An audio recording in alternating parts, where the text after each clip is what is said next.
मेरा नाम मंजरी है। मेरी शादी को अभी 4 महीने गुजरे थे। मेरी ससुराल में कामकाज करने वाला कोई भी नहीं था। काफी बड़ा घर था। इतने बड़े घर की मुझे अकेले ही सफाई करनी होती थी। ऊपर से खाना भी बनाना होता था। कभी कभी मेरे पति को मुझ पर तरस आ जाता तो वो मुझे बाजार से खाना लाकर दे दिया करते थे।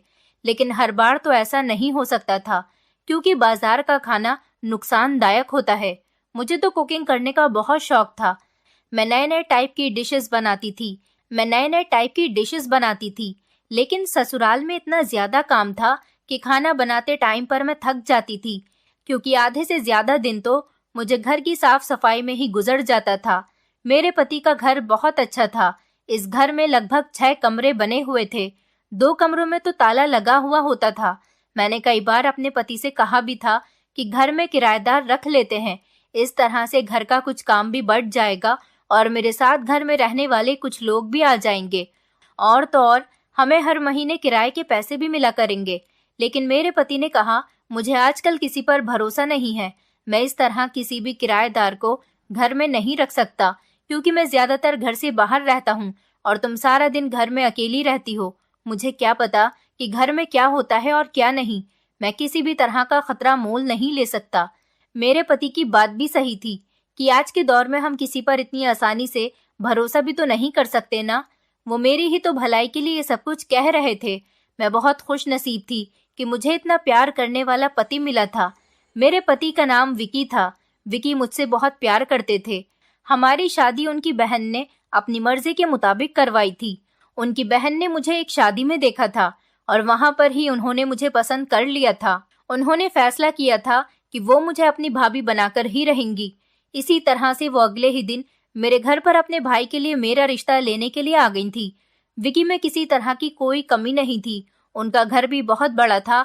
वो देखने में भी काफी स्मार्ट थे। इसीलिए मेरे माता पिता ने मेरी शादी यहाँ पर कर देने का फैसला कर लिया। फिर मुझे गुड न्यूज मिली कि मैं प्रेग्नेंट हूँ। मेरी जिंदगी बहुत अच्छी गुजर रही थी। इन दिनों मेरी कुछ तबीयत ठीक नहीं चल रही थी। मैं अपना चेकअप करवाने के लिए डॉक्टर के पास गई। वहां पर अभी मेरा नंबर नहीं आया था। मैं अपने नंबर आने का इंतजार कर रही थी। मैं प्रेग्नेंट थी और अभी मेरा 3रा महीना चल रहा था। मेरी तबीयत ज्यादा ठीक नहीं चल रही थी, क्योंकि घर के काम की वजह से मैं हमेशा थकान महसूस करती थी और प्रेगनेंसी के दौरान भी मुझे आराम नहीं मिल पा रहा था। मुझसे ज्यादा देर ना तो बैठा जा रहा था और ज्यादा देर ना ही खड़ा हुआ जाता था। मुझे हॉस्पिटल में बैठे हुए काफी देर हो गई थी। मैं थोड़ी देर टहलने लगी थी। चलते चलते जब मैं काउंटर तक पहुंची थी, सोचा कि यहाँ पर अपने नंबर आने के बारे में भी पूछ लेती हूँ कि मेरा नंबर कितनी देर में आएगा। मगर मुझसे पहले ही वहां पर खड़ी हुई एक औरत अपने नंबर आने के बारे में पूछ रही थी। मैंने अपने बारे में पूछा तो काउंटर पर बैठे हुए लड़के ने बताया कि आपका नंबर 4 लोगों के बाद आएगा। मैं वापस अपनी जगह पर आकर बैठ गई थी। जो औरत मुझसे पहले वहां पर अपनी बारी आने के बारे में पूछ रही थी, फिर वो मेरे बराबर में आकर बैठ गई और रोने लगी। मुझसे उस बेचारी का रोना नहीं देखा जा रहा था। फिर मैंने उनसे पूछ लिया, आंटी आपको क्या परेशानी है, आप क्यों रो रही हो? वो औरत कहने लगी, मैं यहाँ पर अपनी छोटी बेटी को दिखाने के लिए लाई हूँ। मेरी बेटी प्रेग्नेंट है। मेरी बेटी की शादी एक लापरवाह इंसान के साथ हो गई। उसने मेरी बेटी को अपने प्यार के जाल में फंसा लिया और मेरी बेटी को प्रेग्नेंट करके छोड़ दिया। मेरी बेटी कहती है कि उसने उसके साथ शादी की है, लेकिन अब बुरे वक्त में उसे अपनी पत्नी का साथ देना चाहिए। पर वो है कि मेरी बेटी से कभी कभी मिलने आता है और उसे कभी कभी पैसे दे जाता है। आजकल तो 1000 खर्चे होते हैं। अब जब से उसे पता चला है कि मेरी बेटी प्रेग्नेंट है, तब से वो अपनी पत्नी से मिलने के लिए आया ही नहीं है। मेरी बेटी ने अपने भाव खुद ही फोड़ लिए थे, उस इंसान के साथ चोरी चुपके शादी करके। मेरी बेटी की हालत मुझसे देखी नहीं जाती। उसकी तबीयत दिन ब दिन बिगड़ने लगी थी, क्योंकि वो प्रेग्नेंट है और उसे इलाज की जरूरत है। क्या बताऊं बेटी, मेरा दिल तो माँ का है ना। माँ तो कुछ भी करके अपनी औलाद का भला ही करना चाहती है। मैं भी गरीब औरत हूँ। मेरे पास भी खाने को कुछ नहीं है। एक बेटा है और एक बहू है। बेटा मेहनत से काम करता है, फिर भी उसे बहुत कम पैसे मिलते हैं, जिसमें हम लोगों का गुजारा बड़ी मुश्किल से होता है। मेरे पास पैसे नहीं है, लेकिन फिर भी यहाँ किसी से पैसे उधार लेकर अपनी बेटी का इलाज करवाने के लिए आ गई हूँ। बस यही सोच रही हूँ कि अगर डॉक्टर ने महंगी दवाई लिख दी तो मैं अपनी बेटी का इलाज कैसे कर सकूंगी। क्योंकि मेरे पास तो इतने पैसे ही नहीं हैं। मैंने उनको तसल्ली दी और कहा कि आप फिक्र मत करो। मैंने उन्हें अपने पर्स से निकालकर 2,000 रुपए दे दिए थे और कहा कि अभी मेरे पास इतने ही पैसे हैं, अगर ज्यादा पैसे होते तो मैं आपको और दे देती। आप अपनी बेटी का इलाज कराओ। मुझे अफसोस हो रहा था आंटी की बेटी पर। मैंने उनकी बेटी को देखा तो नहीं था, वो लंबा सा घूंघट किए हुए बैठी हुई थी। उन्होंने मुझसे कहा कि मुझ जैसी औरत को तो कोई नौकरी भी नहीं दे रहा। मैं चाहती हूँ कि लोगों के घरों में नौकरी कर सकूं ताकि घर में कुछ पैसे आ सकें और हम लोगों की मदद हो सके। लेकिन मुझ जैसी बूढ़ी औरत को देखकर लोग कहते हैं कि ये तो हमारे घर का भी काम ढंग से नहीं कर पाएगी। वो मेरे सामने हाथ जोड़कर कहने लगी, तुम्हारा बहुत बहुत शुक्रिया बेटी, भगवान तुम्हें हर खुशी दे।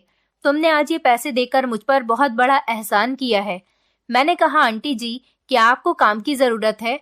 वो बोली, हाँ, मुझे काम की बहुत ज्यादा जरूरत है, क्योंकि ना तो मैं अपनी बहू को कहीं पर काम करने के लिए भेज सकती हूँ और ना ही अपनी बेटी को। मेरा बेटा तो पहले से ही नौकरी पर जाता है। मैं चाहती हूँ कि मैं अपने परिवार के लिए कुछ कर सकूं। मैं एक विधवा औरत हूँ। अगर मेरा पति जिंदा होता तो आज मुझे इतनी परेशानी भरे दिन देखने ना पड़ते। मुझे उन आंटी पर बड़ा ही अफसोस हुआ था। फिर मेरे दिमाग में एक आइडिया आया कि क्यों ना मैं उन्हें अपने घर काम पर रख लेती हूँ। इस तरह से उनकी मदद भी हो जाया करेगी और मेरा भी काम हो जाया करेगा। वैसे भी इन दिनों मैं प्रेग्नेंट हूँ और मुझसे प्रेगनेंसी में ज्यादा काम नहीं हो रहे। मैंने उनसे कहा, आंटी, क्या आप मेरे घर नौकरी कर सकती हो? दरअसल मैं इस शहर में नई आई हूँ और मेरे पति की भी पोस्टिंग दूसरे शहर में है। मैं घर पर अकेली रहती हूँ। मेरा घर बहुत बड़ा है और मेरे घर के बहुत सारे काम हैं। मुझ अकेली से नहीं हो पाते। अगर आप मेरा साथ दे दिया करोगी तो मेरी कुछ हेल्प हो जाएगी। वो औरत मेरी बात सुनकर बहुत खुश हो गई थी और कहने लगी, बेटी, तुमने तो मुझ पर पहली ही मुलाकात में बहुत सारे एहसान कर दिए। शायद मैं तुम्हारा एहसान सारी जिंदगी नहीं भूल सकूंगी।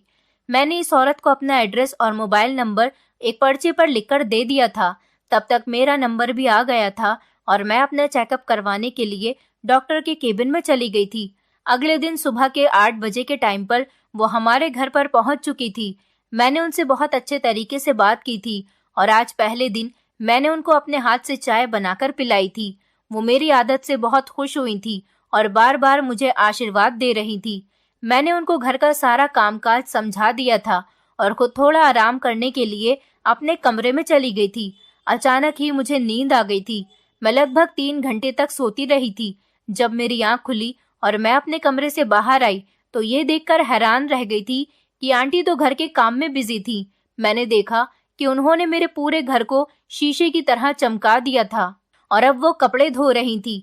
वो औरत काम में काफी परफेक्ट थी। इतनी उम्रदार होने के बावजूद भी उन्होंने बड़ी फुर्ती और सफाई के साथ घर के काम को अच्छी तरह से संभाल लिया था। मैं उनके काम से बहुत इम्प्रेस हुई थी। मैंने उनसे कहा, आंटी, मुझे आपका काम बहुत पसंद आया है। आपकी नौकरी पक्की है। आपको ही अब मेरे घर पर हर रोज काम करने के लिए आना होगा। वो मेरी बात से बहुत खुश हो गई थी। आज पहले दिन ही मैंने उनको खर्चा पानी के 2,000 रुपए दे दिए थे और कहा था कि अपने लिए कुछ खाने का लेती जाना। अगले दिन फिर से वो हमारे घर पर काम करने के लिए आ गई थी तो उनके साथ एक जवान लड़की भी आई थी। उसने घूंघट कर रखा था। मैं इस लड़की को पहचान रही थी क्योंकि ये वही लड़की थी जिसको कल मैंने अस्पताल में देखा था। ये तो आंटी की बेटी थी और ये हमारे घर पर आंटी के साथ आ गई थी। मैंने उनसे कहा, ये आपकी बेटी है ना? आंटी ने बताया कि मेरी बेटी का नाम ममता है। बेटी, अगर तुम्हें कोई एतराज न हो तो मैं अपनी बेटी को यहाँ पर काम करने के लिए रख सकती हूँ। मेरी बूढ़ी हड्डियों में अब इतनी जान नहीं है कि मैं इतना सारा काम करूँ। आपका घर तो बहुत बड़ा है और इस घर के बहुत सारे काम हैं, इसलिए तुमको कोई एतराज न हो तो मैं अपनी बेटी को भी साथ ले आया करूँ। मुझे भला कोई एतराज तो नहीं था, लेकिन उनकी बेटी प्रेग्नेंट थी, पर आंटी ने बताया था कि उसकी तबीयत भी ठीक नहीं है। फिर वो उसे यहाँ पर काम करने के लिए क्यों लेकर आई थी?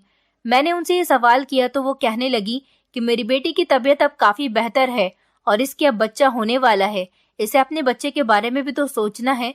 ये थोड़ा बहुत कामकाज करेगी तो इसके पास भी कुछ पैसे आएंगे। आखिर माँ बनने के बाद इसे पैसों की जरूरत होगी। इसलिए इसने मुझसे यहाँ आने की जिद की थी तो मैं इसको यहाँ पर लेकर आ गई और मैं भी अकेली आपके इतने बड़े घर का काम नहीं संभाल सकती। मैंने कहा, ठीक है, कोई बात नहीं, एक नहीं तो 2 लोग ही सही, इसमें तो मेरा ही फायदा था। मैंने कहा, ठीक है, आप इनको रोज ले आया करो, मुझे कोई प्रॉब्लम नहीं है। इस तरह आंटी के साथ हर रोज उनकी बेटी ममता हमारे घर पर आने लगी थी। मुझे उस बेचारी को देखकर बहुत ही तरस आता था। बेचारी का पति उसे कोई वैल्यू ही नहीं देता था। ममता हमेशा घूंघट ही किए हुए रहती थी। मैं एक दिन ममता के ऊपर हंसने लगी। मैंने उससे कहा, ममता, तुम हमेशा घूंघट किए हुए क्यों रहती हो? आखिर तुम किससे अपने आप को छुपाने की कोशिश करती हो? मुझसे या फिर अपनी माँ से? मेरी बात का जवाब ममता के बजाय उसकी माँ ने दिया था। वो जल्दी से मेरे करीब आकर कहने लगी, बेटी, हमारी जात पात में लड़कियां और औरतें घूंघट काढ़ कर ही घर से निकलती हैं। मैंने कहा, कोई बात नहीं, लेकिन अब ये तो घर में है, अब तो इसे घूंघट नहीं करना चाहिए। जब यहाँ से जाएगी तो घूंघट कर लेगी। हमारे घर में तो कोई मर्द भी नहीं है जो इसे देख सके। आपको तो पता है कि मेरे पति एक हफ्ते के लिए शहर से बाहर गए हुए हैं। वो मेरी बात सुनकर खामोश हो गई थी। उन्होंने मेरा कोई जवाब नहीं दिया था। मैंने एक बात नोटिस की थी कि आंटी अधेड़ उम्र की होने के बावजूद भी हट्टी कट्टी थी और खूब फुर्ती के साथ सारे काम किया करती थी, जबकि ममता मुरझाई हुई सी थी। वो काम भी इतने धीरे धीरे करती थी जैसे उसके शरीर में जान ही न हो। लेकिन वो बेचारी प्रेग्नेंट थी और प्रेगनेंसी में तो मुझसे भी कोई काम नहीं हो रहा था। बस यही सब सोचकर मैं उसको इग्नोर कर दिया करती थी। मैं सोचती थी कि इस बेचारी का भाग्य भी कैसा है। इसका पति इसे बिल्कुल नहीं समझता और एक मेरा पति था जो मुझे हर रोज कॉल करता था, मेरी इतनी फिक्र करता था। मेरा पति इन दिनों बिजनेस के सिलसिले में शहर से बाहर गए हुए थे। मैंने उनको कॉल करके बता दिया था कि मैंने अपने लिए नौकरानी का बंदोबस्त कर लिया है। उन्हें मेरी बात सुनकर खुशी हुई थी और तसल्ली भी हुई थी कि कोई है जो मेरा ध्यान रखने वाला है। उन्होंने कहा भी था कि मैं चाहूं तो अपनी बहन को भी घर बुला सकती हूँ, लेकिन मैंने मना कर दिया था क्योंकि मेरी बहन के इन दिनों एग्जाम्स चल रहे थे। मुझे आंटी और उनकी बेटी पर काफी भरोसा था। मैंने अपने पति को तसल्ली दे दी थी कि मैं यहाँ पर बिल्कुल ठीक हूँ और जो नौकरानियां मैंने घर में रखी हैं वो भरोसा करने लायक है और बहुत ही सीधी हैं। मेरे पति को भी मेरी बात पर यकीन आ गया था। मेरे पति बेफिक्र हो गए थे। उनको मेरी तरफ से अब कोई टेंशन नहीं थी। मैंने अभी तक ममता का चेहरा नहीं देखा था क्योंकि वो हमेशा अपने चेहरे पर घूंघट डालकर ही रहती थी। कभी कभी तो वो जमीन पर ही बिना बिस्तर किए लेट जाती थी, तब भी उसका घूंघट नहीं हटता था। मुझे उसकी तरफ देखकर बड़ी हैरत होती थी। एक दिन वो ऐसे ही जमीन पर सो रही थी जब अचानक मेरे कदमों की आहट सुनकर घबराकर उठ बैठी थी। मैंने उससे पूछा था कि क्या बात है ममता, तुम मुझे देखकर इतनी घबरा क्यों गई हो? तुम्हारी तबीयत तो ठीक है ना? अगर तुम्हें कुछ परेशानी है तो मुझे बताओ, मैं तुम्हारी डॉक्टर के यहाँ से अपॉइंटमेंट ले लेती हूँ। वो कहने लगी, कुछ नहीं भाभी जी, बस घर के काम करके थोड़ा थक जाती हूँ। मैंने कहा कि मैं तुम्हारी कंडीशन समझ सकती हूँ। जिस कंडीशन से तुम गुजर रही हो उसी कंडीशन से तो मैं भी गुजर रही हूँ। मैंने उसकी बात सुनकर अपना सर हिला दिया था। कुछ दिन इसी तरह से गुजर गए थे। अब मेरे पति के आने के दिन करीब आ रहे थे। मेरे पति ने कहा था कि वो 2 दिन बाद घर वापस आ रहे हैं। एक दिन मैं अपने कमरे में लेटी हुई थी। मेरी आंख लग गई थी, लेकिन अचानक 10 मिनट बाद ही मेरी आंख घबराकर खुल गई। जैसे ही मेरी आंख खुली तो मैंने देखा कि ममता के हाथ से मेरी साइड टेबल पर रखा हुआ मेरा और मेरे पति का फोटो फ्रेम जमीन पर गिरा हुआ पड़ा था। ममता ने जब देखा कि मैं जाग गई हूँ तो वो मुझसे माफी मांगने लगी और कहने लगी, भाभी, मुझसे ये गलती से गिर गया। मैंने कहा, कोई बात नहीं, अब इस कांच को साफ कर दो, ध्यान से काम किया करो, कहीं ये कांच तुम्हारे न लग जाए। ममता बहुत ज्यादा घबराई हुई लग रही थी। अगले दिन मेरे पति घर पर आ गए थे। जैसे ही घर के दरवाजे की बेल बजी तो मैं दरवाजा खोलने के लिए चली गई थी। मेरे पति ने मुझे देखते ही गले से लगा लिया था। वो मुझे देखकर बहुत खुश हुए थे, बल्कि मुझे भी अपने पति को देखकर बहुत खुशी हुई थी। इतने दिनों बाद मैं उनसे मिली थी। मैंने ममता को आवाज लगाई, ममता, एक गिलास ठंडा पानी लेकर आ जाओ। ममता ट्रे में पानी का गिलास लेकर आ गई थी। ममता मेरे पति को देखकर शॉक्ड रह गई थी। वो अपनी जगह पर ही जमकर खड़ी हो गई थी। मैं ममता को देख रही थी कि वो मेरे पति के सामने पत्थर बनकर जम गई थी। मैंने ममता से कहा, पानी दो ना, क्या कर रही हो? ममता ने जल्दी से मेरे पति के हाथ में पानी का गिलास दिया। मेरे पति ने पानी पी लिया था। पानी का गिलास वापस लेकर ममता वहां से चली गई थी और मेरे पति मुझे बता रहे थे कि उन्होंने दूसरे शहर में काफी एंजॉय किया था। हम लोग बातें कर ही रहे थे कि थोड़ी देर के बाद आंटी ट्रे में 2 कप चाय लेकर आ गई थी। मैंने आंटी को अपने पति से मिलवाया और अपने पति को बताया कि ये आंटी हैं जिनको मैंने काम पर रखा हुआ है और ममता इनकी बेटी है। ये दोनों माँ बेटी ही हमारे घर पर काम करने के लिए आती हैं। लेकिन मैं हैरान रह गई थी कि मेरे पति आंटी को बड़ी गौर गौर से देख रहे थे। मेरे पति के चेहरे पर पसीना था और आंटी भी मेरे पति को बड़ी गौर से देख रही थी। मेरी समझ नहीं आ रहा था कि ये दोनों माँ बेटी मेरे पति को इतना ध्यान से क्यों देख रही थी। मैंने जल्दी से बात की शुरुआत की और कहा कि मुझे लगता है आप लोग एक दूसरे को जानते हो। आंटी ने जल्दी से टेबल पर चाय की ट्रे रखी और वहां से चली गई थी। मेरे पति कहने लगे, नहीं, मैं तो इन लोगों को नहीं जानता। मेरे पति ने कहा कि तुमने दोनों माँ बेटी को काम पर रखा हुआ है, तुम इन लोगों को जानती भी हो या तुमने बिना जान पहचान के ही इन लोगों को घर में काम पर रख लिया है। मैंने कहा, इन लोगों को हमारे घर पर काम करते हुए 15 दिन से ज्यादा हो गए।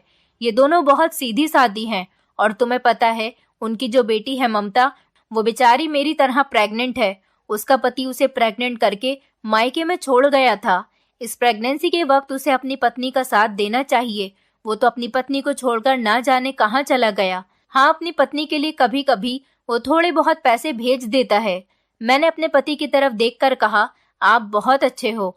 भगवान करे हर लड़की को आप जैसा ही हस्बैंड मिले। आप मुझसे बहुत प्यार करते हो। मैं बहुत लकी हूँ जिसे आप जैसा पति मिला है।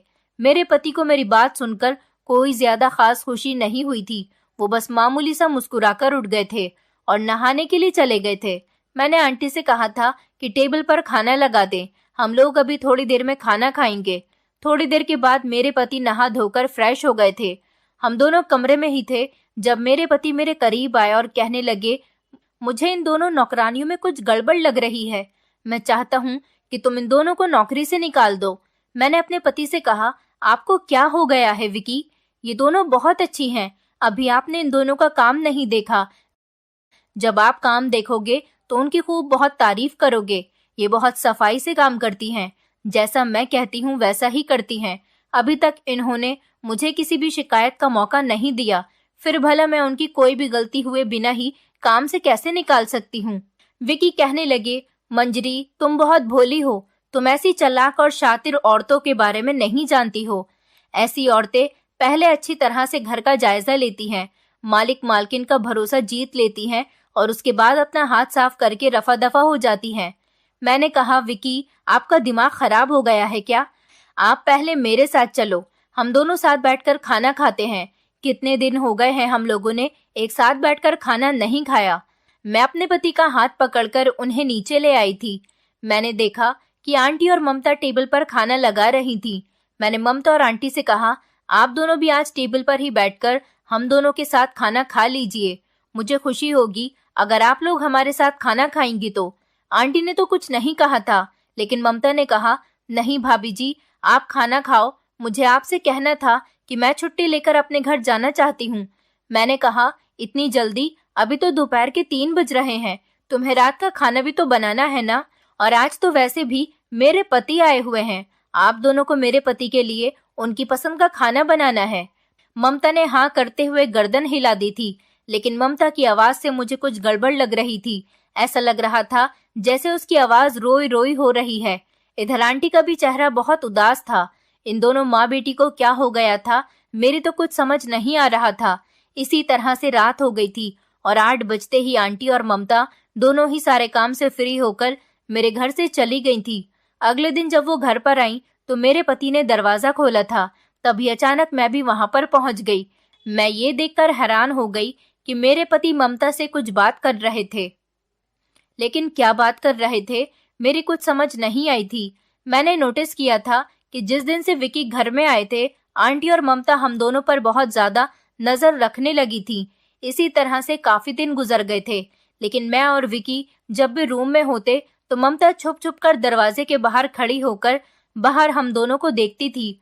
मुझे ममता की हरकतें कुछ अजीब लगने लगी थी। इधर आंटी का बिहेवियर भी मेरे साथ बहुत अजीब सा हो गया था। पहले वो जितनी बातें किया करती थी, अब दोनों ही माँ बेटी खामोश सी रहने लगी थी।